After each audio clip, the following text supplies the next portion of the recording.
जय श्री कृष्णा। राधे राधे।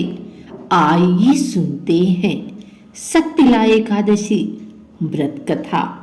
भगवान श्री कृष्ण के श्रीमुख से एकादशियों का महात्म्य सुनकर श्रद्धा पूर्वक उन्हें प्रणाम करते हुए अर्जुन ने कहा, हे केशव, आपके श्रीमुख से एकादशियों की कथाएं सुनकर मुझे असीम आनंद की प्राप्ति हुई है। हे मधुसूदन, कृपा कर अन्य एकादशियों का महात्म्य सुनाने की भी अनुकंपा करें। हे अर्जुन, अब मैं माघ मास के कृष्ण पक्ष की सत्तिला एकादशी व्रत की कथा सुनाता हूँ। एक बार दालभ्य ऋषि ने पुलस्त्य ऋषि से पूछा, हे ऋषि श्रेष्ठ, मनुष्य मृत्यु लोक में रक्त बहाव आदि महापाप करते हैं और दूसरे के धन की चोरी तथा दूसरों की उन्नति देखकर ईर्ष्या आदि करते हैं। ऐसे महान पाप मनुष्य क्रोध, ईर्ष्या, आवेग और मूर्खता वश करते हैं और बाद में शोक करते हैं कि हाय, यह हमने क्या किया।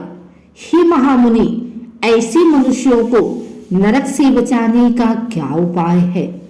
कोई ऐसा उपाय बताने की कृपा करें जिससे ऐसे मनुष्यों को नरक से बचाया जा सके, अर्थात उन्हें नरक की प्राप्ति न हो।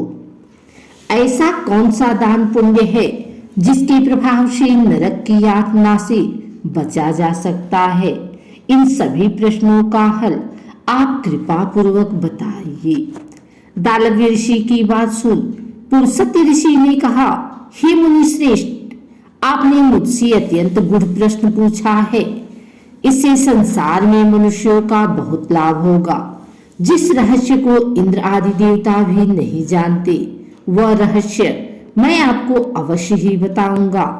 माघ मास आने पर मनुष्य को स्नान आदि से शुद्ध रहना चाहिए और इंद्रियों को वश में करके तथा काम, क्रोध, लोभ, मोह, ईर्ष्या तथा अहंकार आदि से सर्वथा बचना चाहिए।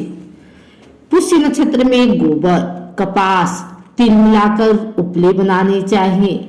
इन उपलों से 108 बार हवन करना चाहिए। जिस दिन मूल नक्षत्र और एकादशी तिथि हो तब अच्छे पुण्य देने वाले नियमों को ग्रहण करना चाहिए। स्नान आदि नित्य कर्म से देवों के देव भगवान श्री हरि का पूजन व कीर्तन करना चाहिए। एकादशी के दिन उपवास करें तथा रात को जागरण और हवन करें। उसके दूसरे दिन धूप, दीप, नैवेद्य से भगवान श्री हरि की पूजा अर्चना करें तथा खिचड़ी का भोग लगाएं।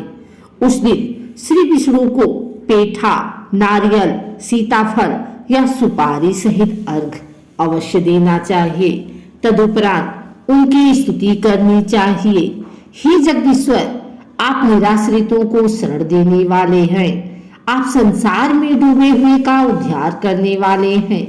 हे कमल नयन, हे मधुसूदन, हे जगन्नाथ, हे पुंडरीकाक्ष, आप लक्ष्मी जी सहित मेरे इस तुच्छ अर्घ को स्वीकार कीजिए। इसके पश्चात ब्राह्मण को जल से भरा घड़ा और तिल दान करने चाहिए। यदि संभव हो तो ब्राह्मण को गौ और तिल दान देना चाहिए। इस प्रकार मनुष्य जितने तिलों का दान करता है वह उतने ही सहस्त्र वर्ष स्वर्ग में वास करता है। तिल स्नान, तिल का उपटन, तिलोदक, तिल का हवन, तिल का भोजन, तिल का दान, इस प्रकार 6 रूपों में तिलों का प्रयोग सत्तिला कहलाती है। इससे अनेक प्रकार के पाप नष्ट हो जाते हैं। इतना कहकर पुलस्त्य ऋषि ने कहा, अब मैं एकादशी की कथा सुनाता हूँ। एक बार नारद मुनि ने भगवान श्री हरि से सत्तिला एकादशी का महात्म्य पूछा।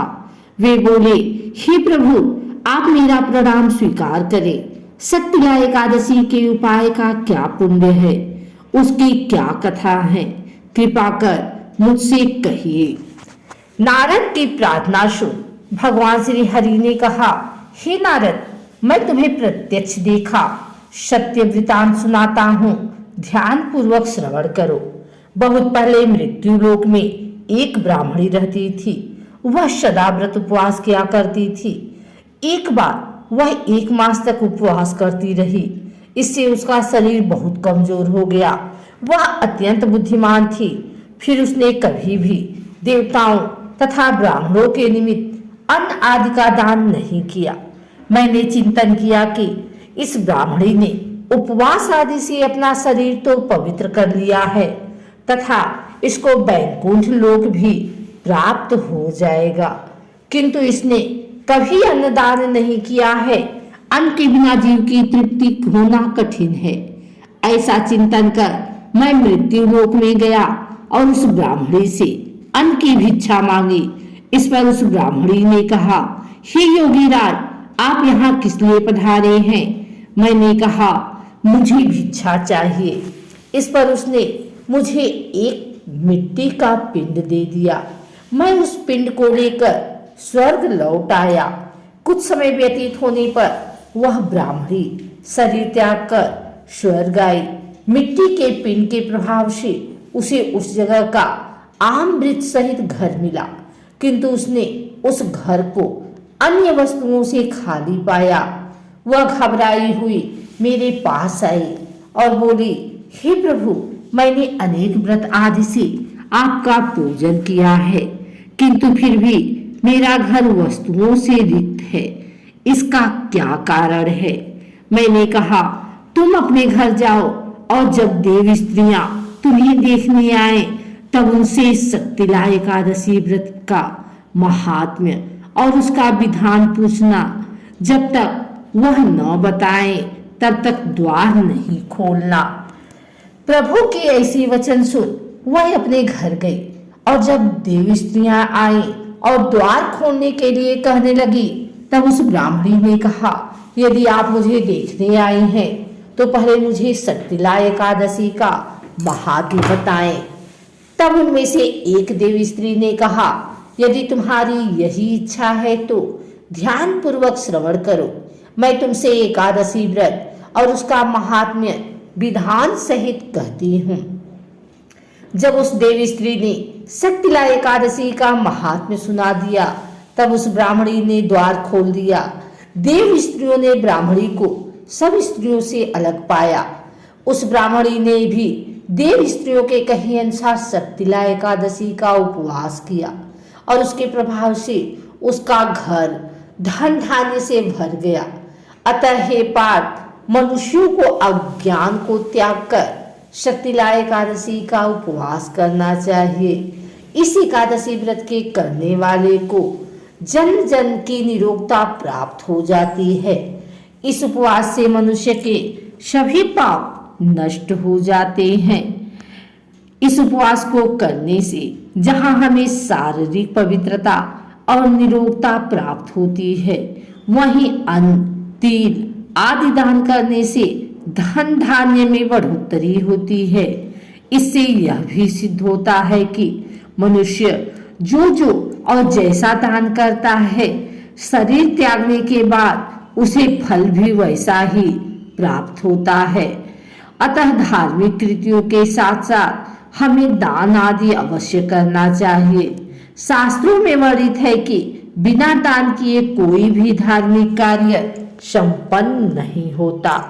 अगर आपको हमारी वीडियो अच्छी लगी हो तो इसे लाइक करें, कमेंट करें, शेयर करें। हमारे चैनल को सब्सक्राइब करके बेल नोटिफिकेशन ऑल पर सेट कर लें ताकि आगे आने वाली वीडियो सबसे पहले आप तक पहुंच सके। धन्यवाद।